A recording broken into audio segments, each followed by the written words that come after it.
안녕하세요. 저는 30대 후반의 돌싱입니다. 사람의 인내심이란 모두 그 한계치가 다르다고 생각해요. 작은 것에도 바로 화를 내는 사람이 있는 반면 웬만한 일들은 모두 꾹꾹 참는 사람도 있잖아요. 저는 참을성이 굉장히 많은 사람이라고 남들이 이야기를 하더라고요. 남들에게는 그렇게 보이지만 정작 저는 참을성이 많다기보다는 굳이 크게 신경을 쓰지 않는다에 더 가까운 것 같아요. 수동적인 사람은 아니지만 조금 힘든 부탁을 받아도 왜 나한테 시키냐라는 생각보다는 성취감을 더 느끼는 편이거든요. 그런데 그런 저에게도 참을 수 없는 일이 있더라고요. 그리고 그 일 때문에 저는 이혼을 하게 됐고요. 10년이 넘는 결혼 생활을 뚝 잘라버린 건 아깝다고 생각할 수도 있겠지만 저에게는 속 시원한 일이었어요. 이혼 전에는 저도 어디에나 있는 며느리였어요. 옷가게에서 일하는 남편과 회사원으로 일하는 저는 맞벌이 부부였고 애는 초등학생 아들 하나에 4살 딸이 하나 있었어요. 그리고 남편은 삼형제 중 둘째였죠. 시부와 이혼한 시모는 시골에서 혼자 살고 있었어요. 그런 시모를 챙기는 건 언제나 제 몫이었어요. 솔직히 차로 2시간 거리라 오고 가기 힘들었지만 남들 챙기는 건 다 챙겼어요. 명절, 생일, 특별한 날, 그리고 매달 한 번씩 내려가서 일을 도와드리곤 했죠. 솔직히 새 며느리 중에 저만큼 한 사람도 없었어요.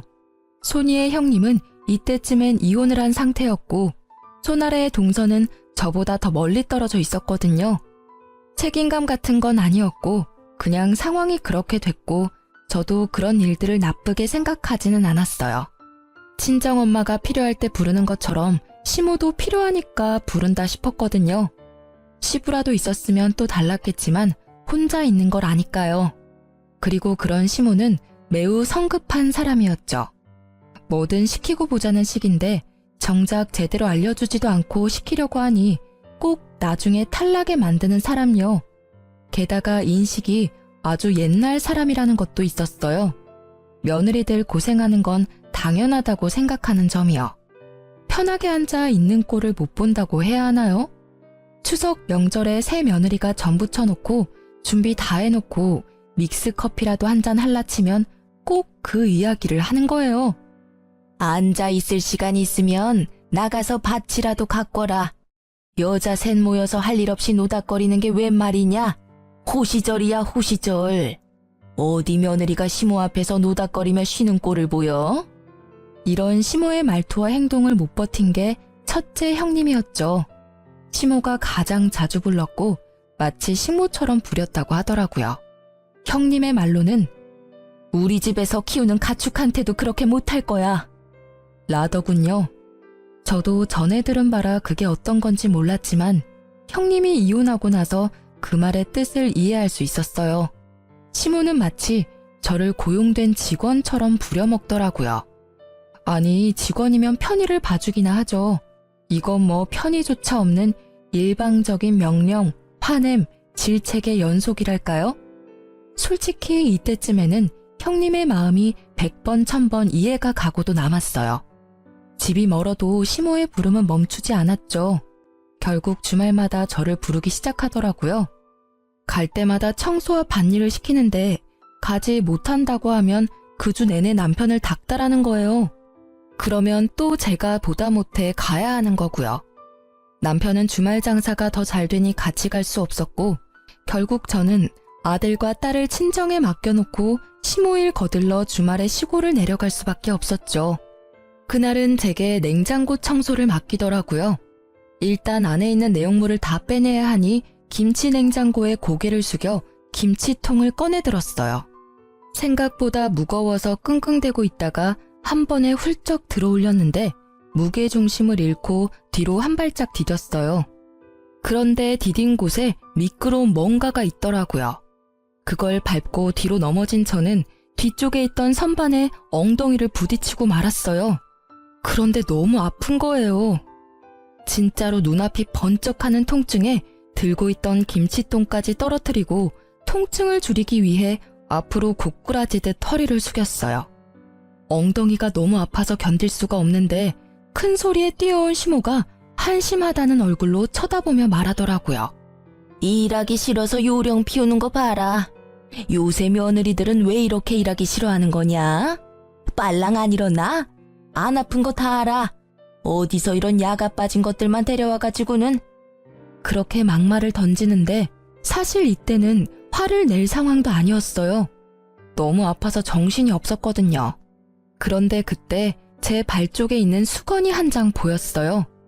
아까 전에 시모가 청소하라며 던져준 마른 행주였어요. 딱 보니 제가 밟고 넘어진 게 이 행주 때문이었더라고요. 결국 저는 주섬주섬 일어나 가방부터 집어들고는 시모에게 말했죠. 너무 아프니까 병원 좀 다녀올게요. 아이고, 병원은 무슨. 걸을 수 있으면 안 아픈 거야. 꼴랑 선반에 박아놓고는 무슨. 저는 시모의 반대에도 동네 병원으로 향했어요. 뒤에서 시모가 소리를 지르는 것이 들렸지만 그 말을 듣고 있기엔 너무 제가 아팠거든요. 병원에 가서 엑스레이를 찍었는데 의사가 의아하게 보더라고요. 일단 엑스레이상 골절을 확인하기가 어렵다고 했어요.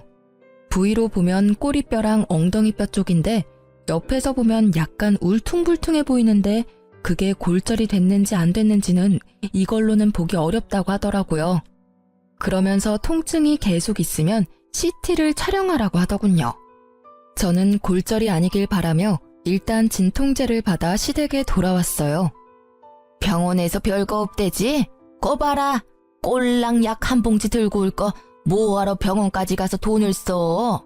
돈이 남아 도는구나. 일하기 싫으면 그냥 올라가. 사람 복장 터지게 만들기 전에. 내 자식이지만 어디 가서 저런 것들만 구해오니. 속에서 천불이나. 그 말에 저는 시모에게 고개로 인사를 하고 차에 타고 집으로 돌아갔어요. 정말로 싸울 힘조차도 없었거든요. 차에서도 앉아있는 내내 엉덩이가 너무 아파서 악셀 브레이크 밟는 것도 힘들었거든요. 그나마 길이 잘 닦여 있어서 덜 힘들었지 만약 길이 험했다면 참지 못하고 내려야 했을지도 몰라요. 그날 저녁에 결국 저는 알아 누웠어요. 엉덩이가 아팠으니 배에 베개를 대고 엎드려 있었죠. 도저히 애를 볼 상황이 안 돼서 애들을 친정에 맡겨두고 혼자 끙끙대고 있는데 저녁 늦게 남편이 왔더라고요. 그런데 오자마자 화부터 내는 게 아니겠어요? 당신 도대체 오늘 무슨 일이 있었길래 엄마가 전화와서 난리야. 아니, 일 안 하고 싶으면 처음부터 내려가지를 말지. 왜 내려가서 또 이런 성가신 일을 만들어? 엄마 성격 알면서 꼭 이렇게 부스럼을 만들어야 돼? 나 아픈 거 안 보여? 아파서 집에 왔는데 그게 문제야? 게다가 다친 건 어머님 탓이 더 크다고. 나한테 소리치기 전에 제대로 알아보고 소리쳐. 아니 뭘 어떻게 다쳤다고 그렇게 끙끙대? 엄마 말로는 단순 타박이라는데 뭐가 그렇게 아픈데? 엉덩이 크게 부딪히지도 않았다며. 병원도 갔다 왔고 입원하라 소리도 없었다는데 그냥 일 좀만 해주고 오면 될 일 아니야? 아무리 일이 하기 싫다고 해도 이러면 엄마도 빈정상하지. 나 진짜 아프다고 말했지. 그리고 어머님이 수건을 밑에 던지지만 않았어도 내가 그거 밟고 넘어지는 일은 없었을 거라고. 넘어진 게 내 탓이니? 그리고 내가 아픈데도 무거운 거 들었다 놨다 하는 일을 해야 해. 그러다 내 몸 골병 나면? 애들은 누가 보고 일은 어떻게 해? 남편은 제 이야기에도 전혀 공감하지 않더라고요. 딱 보니 제가 단순 타박이라는 생각 때문에 더 쉽게 보는 것 같더라고요. 그런데 통증이 전혀 가시질 않고 더 심해져서 결국은 다음날 병원을 방문하게 됐어요. CT를 찍었더니 청골이라는 엉덩이뼈가 골절이 돼서 앞뒤로 갈라져 있더라고요. 병원에서는 입원을 해도 고정 같은 건 못하고 하루 한 번 물리치료는 받을 수 있다고 하더라고요. 아플 때 진통제 정도 놔주고요. 다른 부위면 깁스를 하거나 수술을 할 텐데 엉덩이뼈는 그냥 그대로 낫게 두는 수밖에 없다고 하더라고요. 입원을 하겠냐는 말에 어차피 안정을 취해야 한다면 집에서 약이나 먹으면서 요양하겠다고 했어요. 의사에게 물리치료는 한 번씩 나와서 받으라는 이야기를 듣고 집에 와서 쉬고 있었어요. 그런데 너무 아파서 집안일을 할 수가 없었어요. 움직이면 통증이 더 심해져서 무리더라고요. 결국 애 하원도 남편에게 부탁했죠. 그런데 남편은 엄청 툴툴대며 집에 오더라고요. 아직도 꾀병이야? 알겠어. 당신 아픈 거 알겠으니까 그만 좀 해. 집안일도 안 해놓고 애는 나한테 맡기고 이쯤하면 되는 거 아니야? 무슨 시위를 이따위로 하는 건데? 시위? 남편의 말에 저도 말이 곱게 나갈 리가 없었죠. 말보다는 보는 게 더 빠를 것 같아서 제가 찍어온 CT 사진을 보여줬어요. 이래도 내가 꾀병이야? 엉덩이 뼈가 찢어져서 앞뒤로 갈렸는데 뭐? 꾀병? 최소 한 달은 쉬어야 한대. 입원하라는데 그냥 왔거든? 그걸 보는 남편의 입은 열리지 않더라고요. 아니, 뼈가 앞뒤로 갈라져서 앉지도 서지도 못하는데 일을 할 수 있었겠어? 진짜 실망이다, 당신. 어떻게 아프다는 마누라 병원 데리고 갈 생각은 하지도 않고 도리어 꾀병이라며 탓을 해? 진짜 부서진 건지 몰랐잖아. 미안해.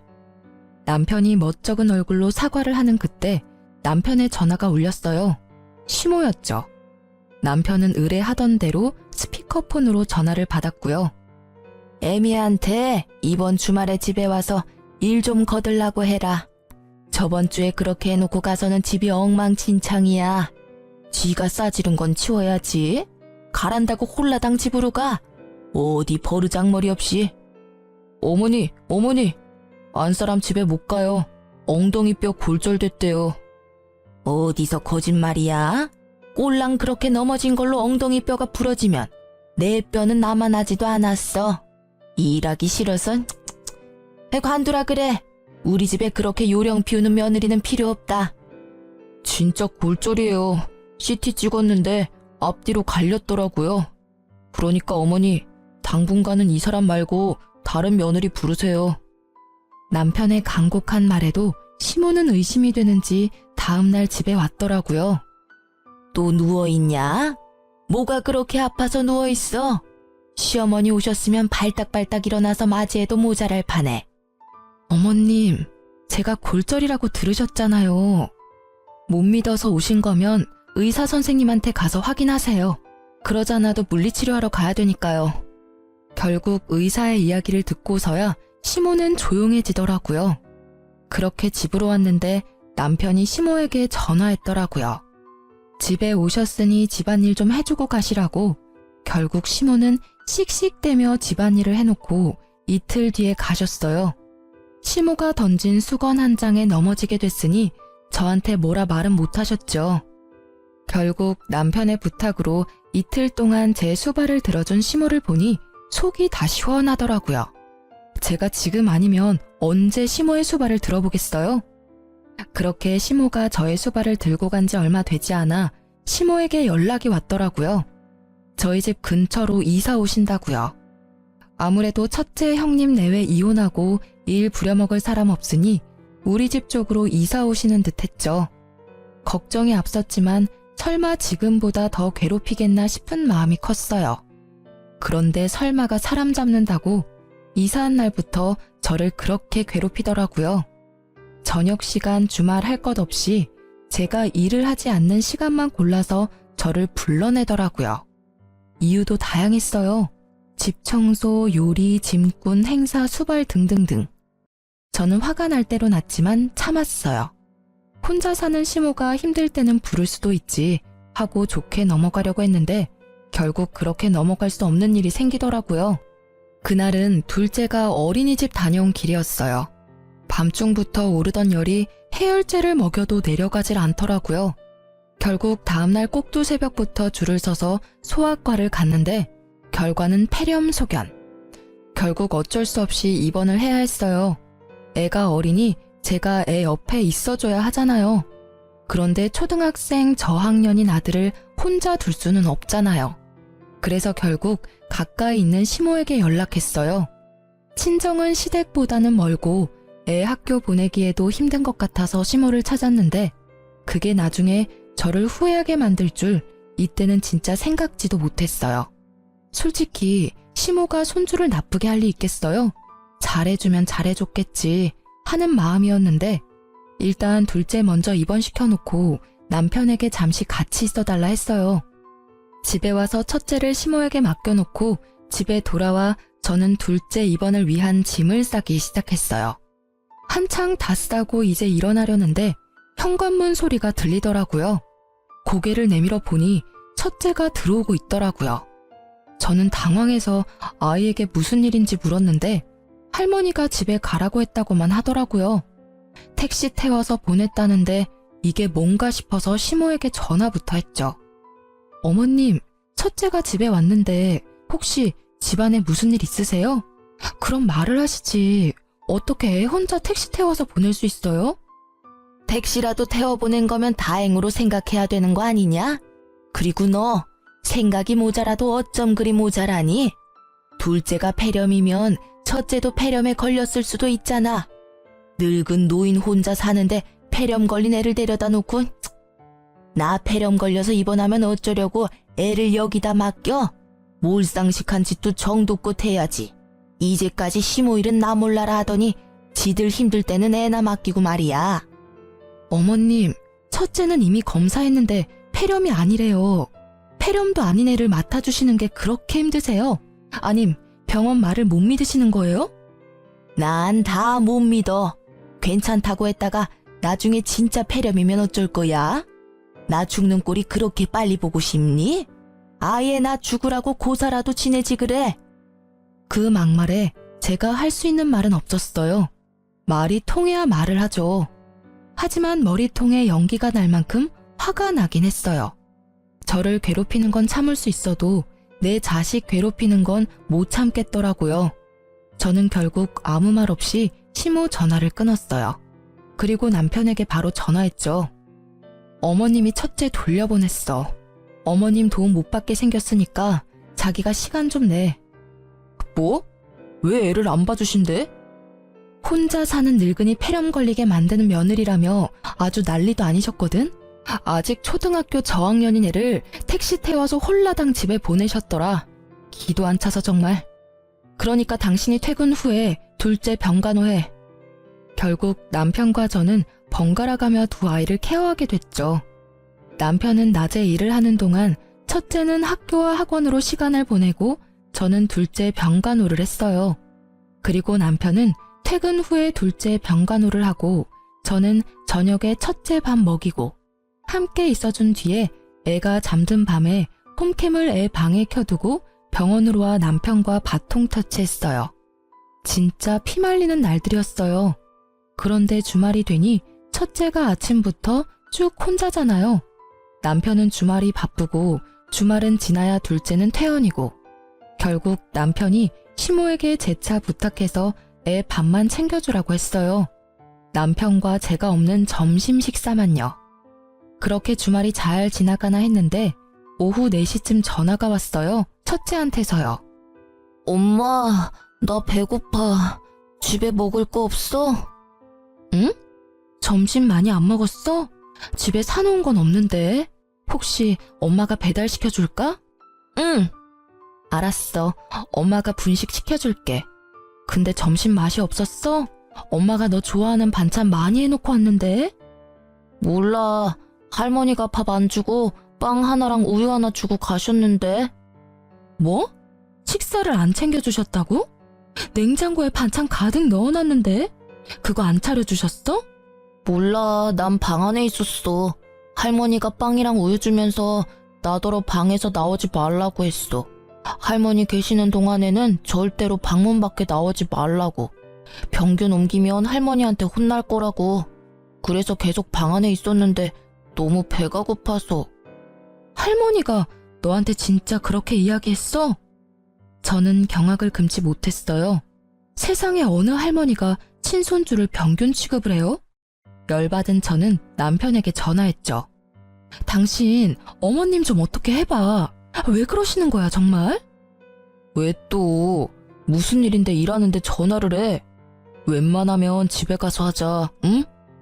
집에 오면 이야기할 시간이라도 있어? 내일도 어머님 우리 집에 오실 건데 애를 병균 취급하면서 방에서 나오지도 못하게 했다고. 여보, 유난 떨지 마. 애가 과장되게 말하는 거겠지. 엄마가 설마 그럴 리가 없잖아. 당신은 당신 엄마를 너무 몰라. 그렇게 하고도 남을 사람이거든? 지금 당장 둘째 병원 앞으로 와.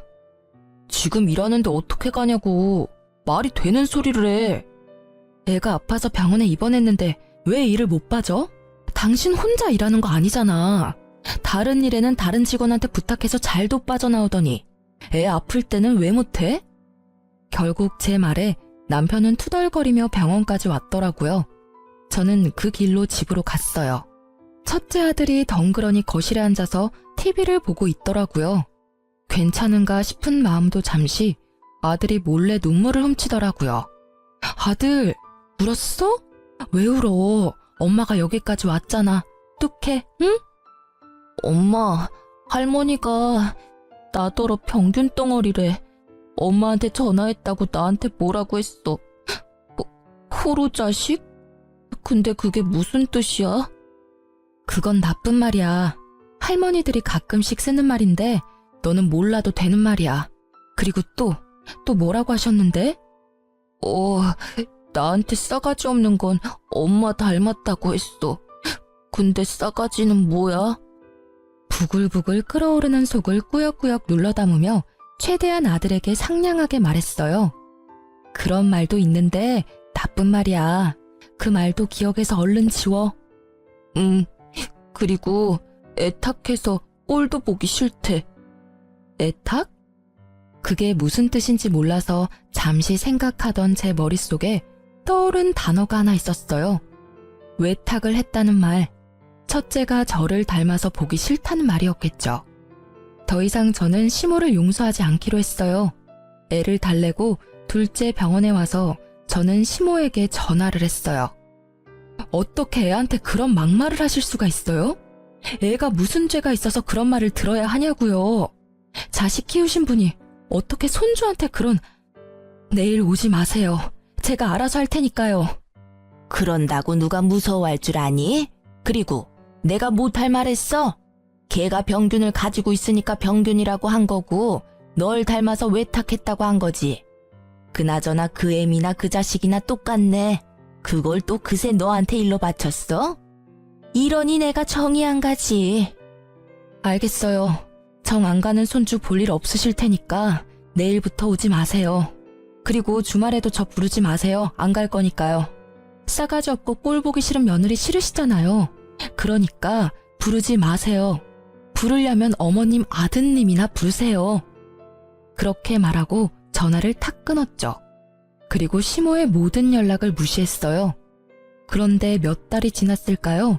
남편이 시모가 다쳤다고 하더라고요. 계단에서 내려오다가 발목 뼈가 골절이 됐다고 하더라고요. 입원하라는 거 안 하고 집에서 있는다길래 저는 기회다 싶었어요.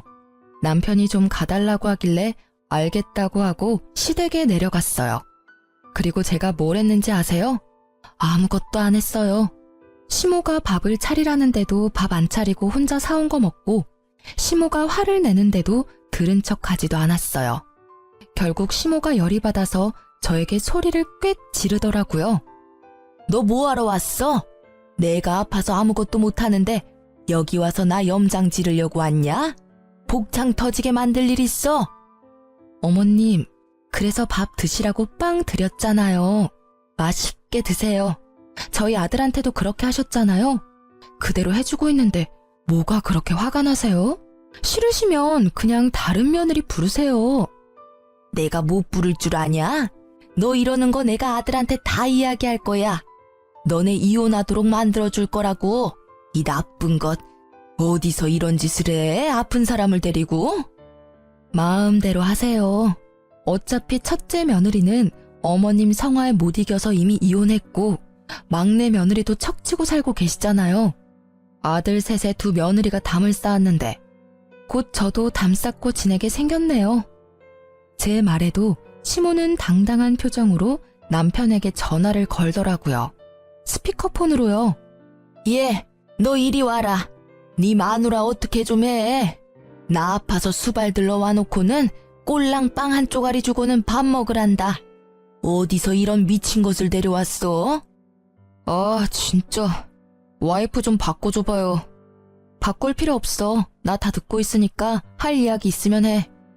당신 도대체 거기까지 왜 간 거야? 갔으면 엄마 수발 좀 잘 들어줘. 왜 매번 이렇게 싸우는데?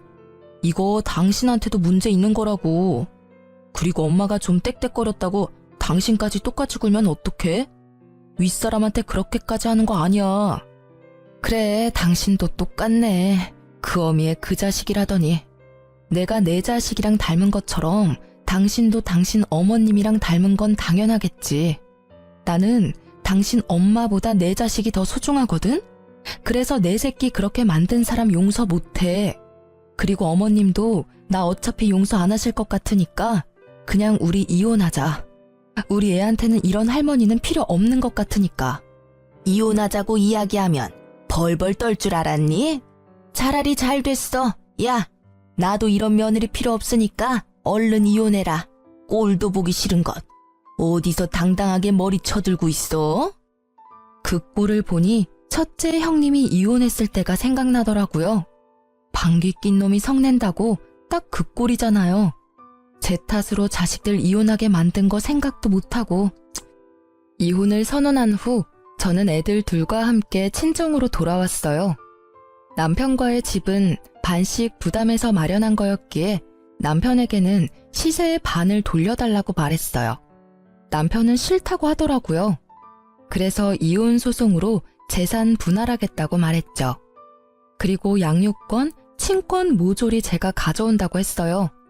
시모의 행동으로는 애들이 상처받을 게 뻔하니까요. 애들 물건까지 싹 다 들고 나온 것을 확인한 남편이 그제야 제가 진심이란 걸 깨달은 모양이더라고요. 이혼하잔 말이 겁주려고 내뱉은 말이 아니란 걸 이제 알았나 봐요. 설 명절이 다가오는데도 제가 집에 들어가지 않자 그제야 친정으로 찾아왔어요. 당신 진짜 이혼할 거야?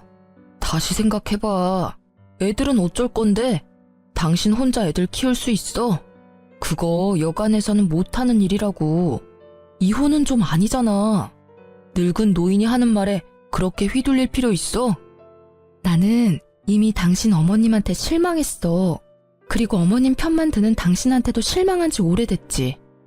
나는 나 괴롭히는 건 참을 수 있어. 이제껏 잘 참았으니까. 그런데 내 자식한테 모질게 대하는 건 절대 못 참아. 어떻게 친할머니가 손주한테 그런 행동을 해? 그런 말을 어떻게 하느냐고. 그거야 어머니가 잘못했지. 그래도 그걸 굳이 곧대로 받아들이는 것도 좀. 내가 받아들여야 하는 거였으면 흘려들었겠지. 근데 애잖아. 애는 무슨 죄가 있어서 그런 소리 듣고 상처받아야 하는데. 결국 제 말에 할 말이 없어진 남편이 입을 꾹 다물더라고요. 그때 제 폰으로 연락이 왔어요. 저는 전화를 받았죠. 형님, 저 막내예요. 혹시 이번 설에 어떻게 하실 거예요? 오실 수 있어요? 미안해 동서. 나 이혼하기로 했어. 이제 그 집안 사람 아니니까 설에 내려가는 건 알아서 결정해야 될 것 같아. 어머님이랑 무슨 일 있으셨죠? 저 진짜 미치겠어요. 형님이 없으니까 저한테 매일같이 전화 오셔서 며느리 잘못 봤다면서 늙은 노모 모시지도 않는다고 난리를 치시느라. 동서한테만 그러면 다행일 거야. 나는 진짜 우리 첫째한테 한 거 생각하면. 저도 이제 연락 끊어야 할까 봐요. 저번에 혹시나 싶어 한번 시골 갔는데 아침부터 저녁까지 일을 시키는데 밥도 제대로 안 주시는 거 있죠? 우리 친정에서는 남편 오면 닭부터 전복까지 몸에 좋은 거에다가 먹이기 바쁜데 전 밥도 못 얻어먹고 일만 하다 올라오잖아요. 그러니 말이야. 어쨌든 난 앞으로 쭉 그 노인네 보러는 안 가. 이혼할 거니까. 결국 그렇게 되네요.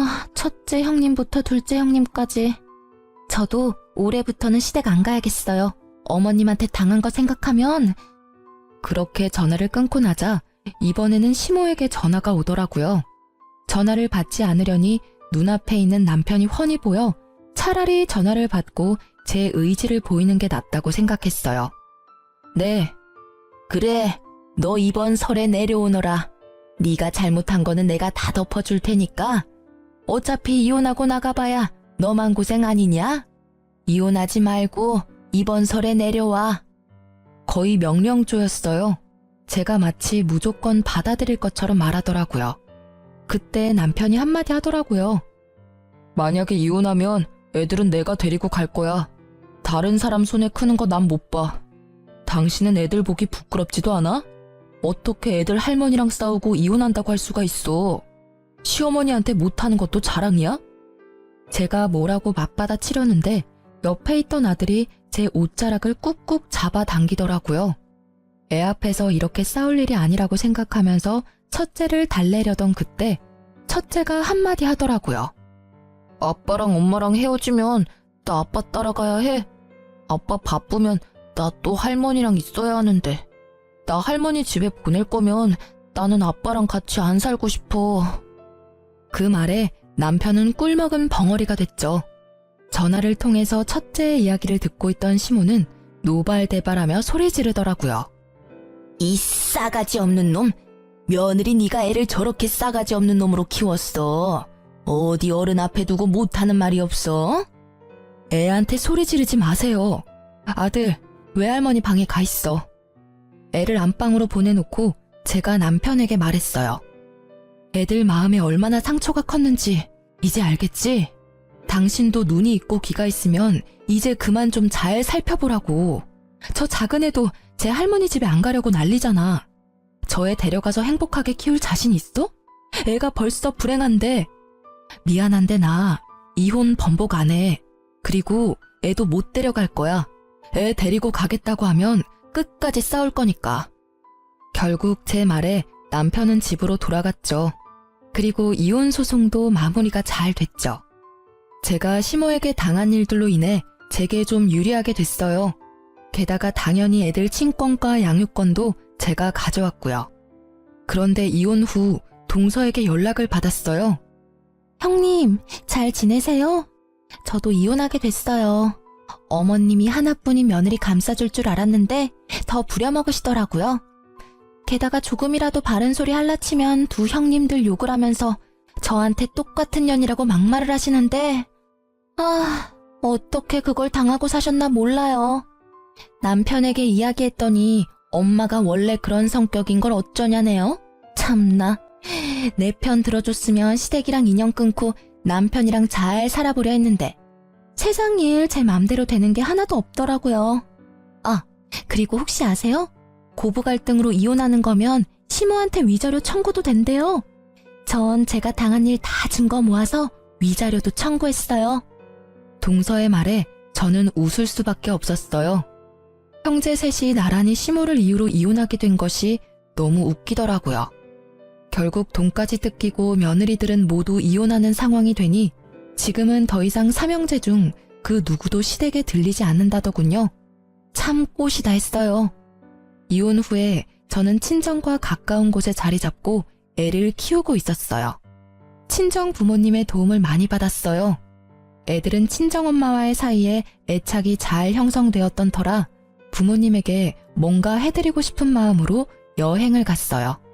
그런데 여행지에서 돌아오다가 엄마가 돌뿌리에 걸려 넘어져 대퇴골 골절로 요양병원에 단기 입원하게 됐어요. 3달간의 치료가 끝나면 집으로 다시 모셔가려고 했죠. 친정엄마 입원 후 2달 동안은 매일같이 친정엄마를 보러 갔어요. 그리고 매주 주말에는 오빠 내외와 함께 애들 둘을 데리고 함께 병문안을 갔죠.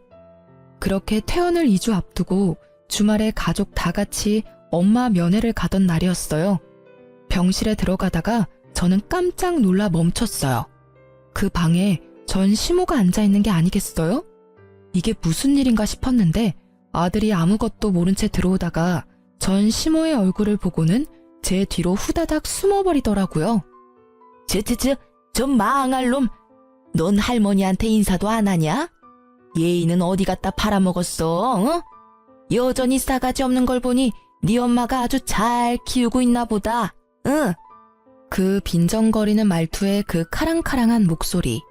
전혀 예전과 달라진 게 없는 모습을 보니 오랜만에 가라앉았던 화가 솟구치는 기분이었어요. 아니 왜 남의 귀한 손주한테 소리 질러요? 애 놀라면 당신이 책임질 거야. 우리 강아지 일로 와.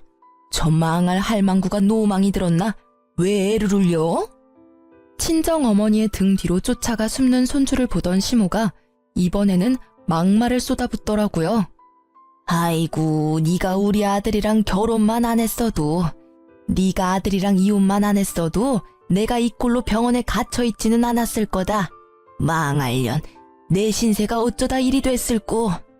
처음부터 네 년이랑 우리 아들을 결혼시키는 게 아니었어. 애초부터 마음에 썩 들지도 않은 며느리를. 네 엄마도 참 딱하다. 친정엄마 여기 버려두고 니들끼리 잘 지내고 있겠지? 저는 어이가 없더라고요. 우리가 어떻게 지냈는지 알지도 못하는 사람이 왜 우리 일에 이렇게 참견인 건지. 제가 한마디 하려는데 갑자기 옆 침대 아줌마가 먼저 말을 하더라고요. 아니, 언제 봤다고 할머니네 가족을 욕해요? 이만큼 화목한 가족도 없는데. 노인네가 노망이 들어도 한참 들었구만. 다른 사람들이 다 그런 짓 해도 이 집 사람들은 그럴 리 없어요. 이렇게 알뜰살뜰 엄마를 보살피고 간병하는 것도 힘든 일인데 제 집 팔아서 친정엄마 집을 다니게 쉽게 고쳐주는 건 더 힘든 일이지. 세상에 이런 딸 있으면 소원이 없겠구만. 그렇지. 나는 아들 하나 있었으면 이런 며느리 하나 얻고 싶구만. 이런 며느리 있으면 내가 늙어 죽을 때까지 마음고생 안 해도 될 사람이라고. 매번 올 때마다 생판남인 우리까지 챙겨주는 사람이 세상에 어디 흔할까? 이렇게 말하는 분들은 모두 엄마와 같은 병실의 환자분들이셨어요. 6인실을 같이 쓰시는 분들인데 매번 맛있는 과일이나 음식 사와서 같이 나눠 먹었더니 다들 저희한테 무척 잘해주셨거든요. 아무것도 모르는 것들이 껴들긴 왜 껴들어?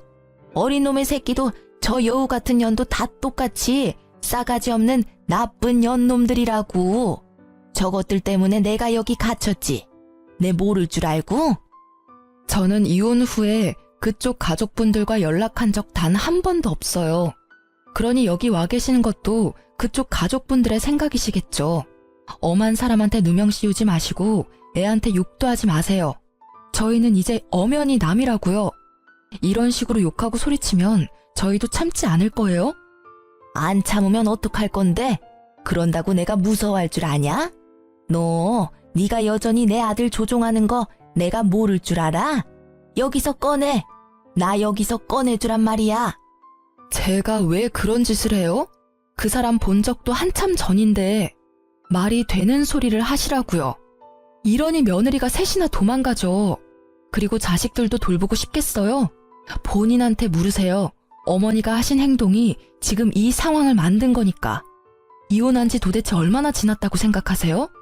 이미 완전 남남이라고요, 남남. 결국 빈정상한 우리는 2주가 남았지만 같이 있을 수 없다는 생각에 퇴원수속을 밟기로 했어요. 그런데 퇴원수속 밟는데 전 남편이 들어오더라고요. 서로 깜짝 놀랐죠. 당신 어머니 들어오신 지 며칠 되지도 않는데 퇴원해? 우리 때문이라면 걱정 마. 지금 퇴원수속 밟고 있으니까. 그런 거 아니야. 병원에서 폭력성 있는 노인은 안 된다고 하는 바람에 다른 곳으로 옮기는 거야. 아, 같은 병실에 있는 할머니 한 분을 밀쳐서 넘어뜨렸더라고. 참 여전하시네. 사람 변하기 힘들다고 하지만 며느리가 셋이나 떨어져 나갔는데도 전혀 바뀐 게 없으셔. 우리도 그것 때문에 힘들어 죽겠어. 당신한테는 참 못할 짓 했지. 그리고 그걸 이제야 알아차린 것도 미안하고. 이제야 알아차린 거야? 당신도 참 늦다. 어떻게 이런 사태를 여태껏 모를 수가 있어? 그래도 이렇게 알아차린 것도 다행이지. 당신이 당신 엄마 편들 때 모습을 생각하면 이런 결과는 참 놀랄만한 일이긴 해. 큰형이 재혼하려는 문제 때문에 알게 됐어, 우리도. 형 재혼하려고 여자 데리고 왔는데 그 형수님 될 분도 예전 형수님처럼 엄청 부려먹으려고 하셨나봐. 근데 그 형수님도 보통 분은 아니라서 결국 엄마랑 연 안 끊을 거면 자기랑 끊어야 한다고 하는 바람에 형도 재혼에 다시 실패했거든. 그러고 나서 형이 나서서 어머니 어떻게든 해야 한다고 하더라고. 이런 식이면 우리 셋 중에 그 누구도 재혼에 성공하지 못할 거라고 말이야. 솔직히 우리 형제 전부 다 그때쯤에는 다들 눈을 뜬 거지. 어떤 게 좋을까 고민했는데 삼형제 중 누구도 어머니를 맡으려는 사람이 없어서 결국에는 어머니 집 처분하고 돌아가실 때까지 요양원에서 모시자 라는 결론이 됐고. 전 남편은 부끄러운 건지 괴로운 건지 연신 얼굴을 쓸어내리며 말하더라고요. 하긴 저런 상태의 사람을 집에서 케어하긴 힘들 테니까. 제가 사무실 밖에 있는 전시모를 힐끔 쳐다보며 말했어요. 전시모는 애먼 사람을 붙잡으며 화를 내고 있더라고요. 전화도 안 받고 병문안 한 번도 안 오던 놈. 네가 자식이야? 나 집에 갈란다. 집으로 보내줘. 왜 나를 여기다 처박아 놓냐고. 여태껏 우리 탓, 이제는 없는 며느리 탓만 하셔. 그때 당신 말 들었으면 우리가 헤어질 일도 없었을 텐데. 그땐 내가 왜 그랬는지. 후회하지 마. 난 지금 잘 살고 있어. 당신도 앞으로 잘 살아. 그때 한 당신 선택이 지금 당신을 만든 거니까. 나한테도 과거 이야기 꺼내지 말고. 전시모가 어떻게 살아왔는지 눈에 훤하더라고요. 사람을 칼같이 쳐내며 좋으실 대로 살아오셨으니 옆에 버틸 사람이 없는 거겠죠. 그렇게 시모가 사무실 밖에서 집에 가고 싶다고 외쳤지만 결국 다음 목적지는 다른 요양원이더라고요. 마지막까지 시모는 자기 잘못을 모르더라고요. 아들들에게 배신당한 것을 이제는 없는 며느리 탓을 하는 걸 보니 말이에요. 집도 처분당해서 나가더라도 갈 곳이 없을 텐데 저리 집에 가자고 용을 쓰다니. 그 집에는 더 이상 자신을 그리워할 사람이 아무도 없다는 걸 아직까지 믿지 못하더라고요. 그렇게 전 남편과의 짧은 재회 후 저는 다시 일상으로 돌아갔어요. 아이 둘은 제법 컸고 재혼 생각은 아직 없지만 좋은 만남을 이어갈 사람도 생겼어요. 그렇지만 어떤 이유에서건 제 아이들을 상처받게 할 사람들과는 인연을 맺고 싶지 않은 게 제 마음이에요. 친할머니에게조차 남보다 못한 취급을 받은 아이들에게 더 이상 상처를 주고 싶지 않아서 남들보다 더 신중해질 수밖에 없더라고요. 제가 제 삶을 찾아가는 건 아마 아이들이 지들 인생을 찾아 독립을 하고 난 뒤일 거예요.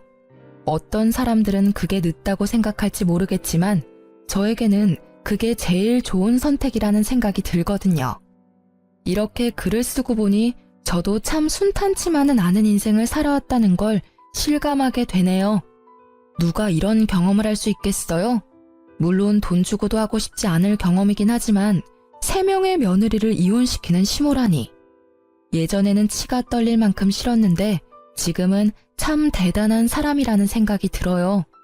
어떻게 살아오면 그런 사람으로 완성되는 건지. 이 글을 쓰면서 예전의 일들을 꺼내보는 것은 그리 즐거운 일은 아니었지만 이왕 꺼낸 김에 이 글을 읽는 분들이 함께 욕하고 화내주시면 제게 큰 위로가 될 것 같아요. 제 사연 들어주셔서 감사합니다.